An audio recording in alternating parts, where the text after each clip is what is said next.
The Oklahoma City Thunder are 2025 NBA champions. Best regular season record in league history. And their home, the building where every one of those wins happened, is 586,000 square feet. Built in 2002, originally designed for a hockey team that no longer exists. March 26, 2026. A groundbreaking ceremony happened on a cleared patch of downtown OKC. The city and the Thunder broke ground on the $900 million replacement. This video is about Oklahoma City. No professional sports history before 2005. By every traditional NBA metric, too small for this league. And yet this city just committed nearly $1 billion in public money to build one of the most architecturally ambitious arenas on Earth. How does a city like this pull something like this off? And why now? To answer that, you have to go back to before the team existed. Before the championships, before anyone outside Oklahoma had heard of this city in a sports context. Oklahoma City is a landlocked, mid-continent 1.4 million metro, smaller than Cincinnati and Kansas City. In NBA economics, mid-market isn't just a size description. It's a structural category that determines revenue ceilings, media deals, and long-term franchise viability. By those measures, OKC had no seat at this table. But in December 1993, voters in a city whose downtown was hollowing out approved a 1-cent temporary sales tax to fund public infrastructure. They called it MAPs, Metropolitan Area Projects. Not a blank check. A defined list, a defined budget, a defined end date. When it was done, it was done. What it built was visible and tangible. The Bricktown Canal, the ballpark, the Civic Center renovation, and the Ford Center Arena built to minimum NBA and NHL specifications. Pragmatic, no major tenants, and no reason to overbuild. A city building precisely to the level it had earned, no more.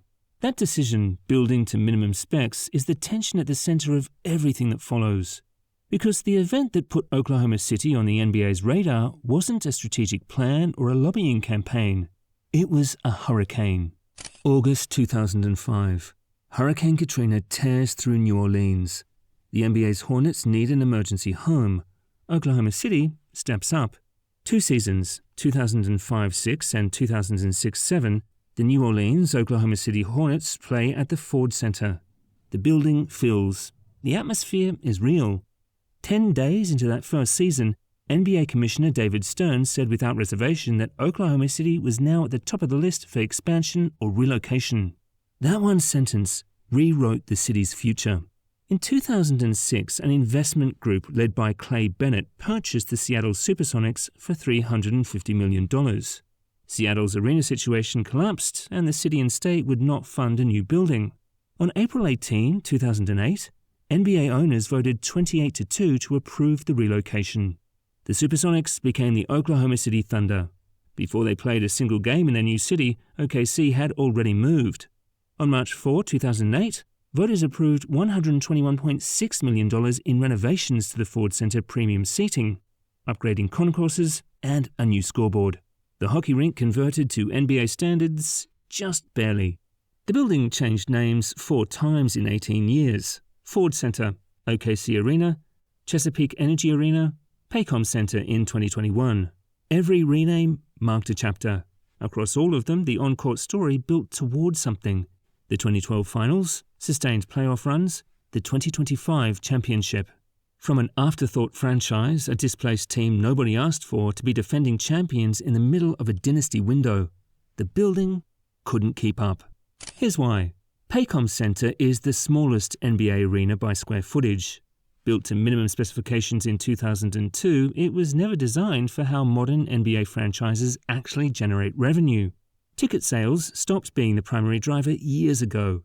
The real money is premium seating, club hospitality, and entertainment spaces, and a compact arena with no room to build those spaces is structurally disadvantaged regardless of how well the team plays.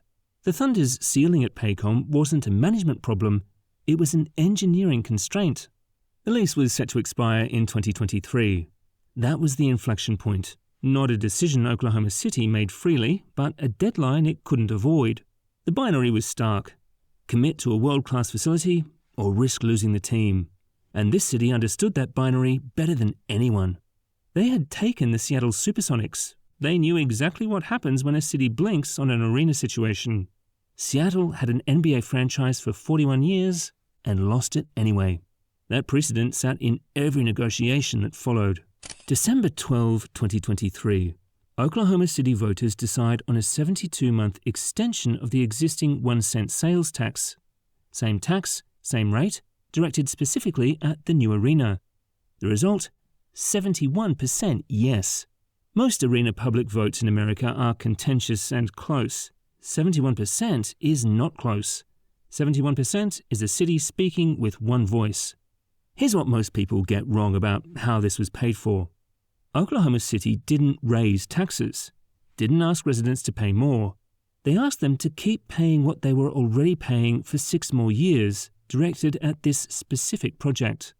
That distinction is the heart of what makes the MAPS model different from every other arena deal in America. Since 1993, OKC has used temporary, time-limited 1-cent sales tax extensions to fund defined public infrastructure. Each program has a defined end date, a project list, a budget. MAPS 1 built Bricktown. MAPS 2 built parks and schools. MAPS 3 built recreation facilities. Voters trust it because they can stand in front of what it built and touch it. December 2023. The Thunder hadn't won a championship yet. They had a good team and a city that believed in it enough to commit $1 billion before a single trophy was raised. The funding breakdown. $900 million from the voter-approved sales tax extension, $78 million from the existing MAPS 4 capital funds, $50 million from Thunder ownership. Just over $1 billion total. Public share, over 90%. Ward 2 Councilman James Cooper supported the deal only after securing a community benefits agreement, local hiring requirements, and wage guarantees written into the contract, not offered as a courtesy. Now, here is the number that confused everyone when the designs came out. The new arena will be at least 750,000 square feet, 30% larger than Paycom, but it will seat fewer people than the building it's replacing. $1 billion and they're reducing capacity? So what exactly is 750,000 square feet buying? The design firm is Manica Architecture, Kansas City, the firm behind Chase Center in San Francisco and Allegiant Stadium in Las Vegas. Construction is a joint venture of Mortensen and Flint Co., who built Chase Center. Flint Co., the Oklahoma-based firm that built Paycom Center and Devon Tower. Local expertise, national scale. TVS of Atlanta serves as the architect of record. The site is the former Myriad Convention Center, opened in 1972, stood 53 years, most recently Prairie Surf Studios before demolition began in April 2025. Site now cleared, bounded by Reno, Ron Norrick, Sheridan, and EK. The west-facing main entrance aligns directly with the Myriad Botanical Gardens across the street. Oklahoma sunsets, framed deliberately. Urban design intent, not decoration. The 750,000 square feet is not going to seats. It's going to wider concourses, premium clubs, and hospitality zones that generate more revenue per square foot than any upper deck ever will. Sub-18,000 capacity is not a compromise. It is a deliberate decision to keep the building loud, intimate, and charged. The seating bowl is engineered for sightlines and crowd noise. The atmosphere is a design specification, not a byproduct of the fans. The architect's answer to what sets this building apart from every arena built in the last 30 years? They called it the vessel. Traditional arenas are fortresses, opaque, inward-facing, hostile to the street. Manica's answer is a 360-degree glass curtain wall wrapping every concourse level. Every interior corridor looks out over downtown OKC. The city can see it. On game nights, the building doesn't consume the neighborhood, it opens it. Thunder Alley, a street-level activation zone built into the arena's footprint, brings the energy outside before tip-off. Groundbreaking, March 26, 2026. 8 weeks ago. Construction is running right now, directly adjacent to Paycom Center, which is still hosting a full NBA season. This is not a cleared field on the edge of town. It is 750,000 square feet of structural engineering going up in a live downtown core next to an active arena with no margin for delay. The transition this site represents tells the OKC story in miniature. A convention center built in 1972, converted to a film production studio, now becoming an NBA arena. 3 lives on 1 footprint in 1 generation. Target completion, late summer 2028. Hard contractual deadline, June 2029. The Thunder play in the building next door while the new one rises outside the windows. The Arena Use License Agreement, approved June 2025, 115 pages, governs this relationship for the life of the building. The Thunder pays $58,000 per game. Those payments increase 3% annually for years 2 through 5, then track at 3% or the Consumer Price Index, whichever is lower. The 25-year commitment runs through at least 2053, with 5 additional 3-year renewal options potentially extending into the 2060s. Early departure penalties exceed $1 billion in the first 5 years alone. And yes, over 90% of this building is being paid for by the public. That is the number critics point to. But here is what that looks like on the other side of the ledger. Roughly $2.4 million in direct annual rent from game fees, escalating at 3% every year for 25 years. The Bricktown precedent underneath all of it. Maps 1 funded that district in the 1990s, and now it generates sustained tax revenue and tourism that predates the Thunder by a decade. The model has a verified return that voters can walk through. But there is a clause in this agreement that most cities never negotiate. When the current operating arrangement ends, Thunder ownership retains the option to purchase and demolish Paycom Center.